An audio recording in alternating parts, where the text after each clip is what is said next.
अब सवाल सबसे बड़ा ये भी है ना सर कि प्रशासनिक मास्टरमाइंड का आपने जिक्र किया, लेकिन बहुत से लोग उनको एक राजनीतिक अवसरवाद का प्रतीक भी मानते थे।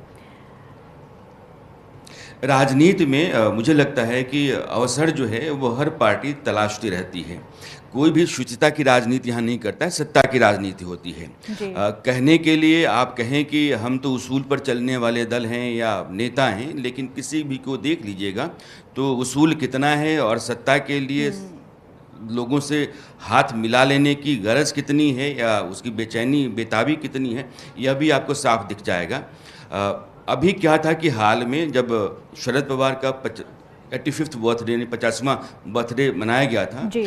तो उस समय के आसपास यह बात चलने लगी थी कि अजीत पवार और शरद पवार अपने चचा की उम्र को देखते हुए चाहते हैं कि पार्टी जो है ना उनका विलय हो जाए, यानी कि जो पहली हैसियत पार्टी की रही है वो हैसियत पार्टी हासिल कर ले। कारण ये है कि हाल में जो महाराष्ट्र में लोकल बॉडी इलेक्शंस हुए, नगर निगम नगर परिषद वाले, उसमें बहुत ही खराब प्रदर्शन दोनों का रहा।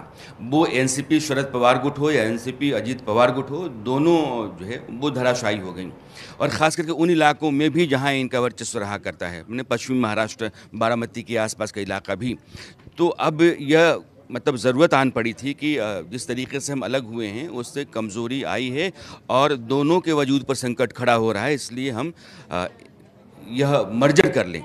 लेकिन मर्जर की बात चले और मर्जर पर काम हो और दोनों पार्टियां मिल करके फिर से पुराने रास्ते पर चलें, उससे पहले ये हादसा हुआ है, दुर्घटना हुई है और इसमें अजीत पवार की जान गई है।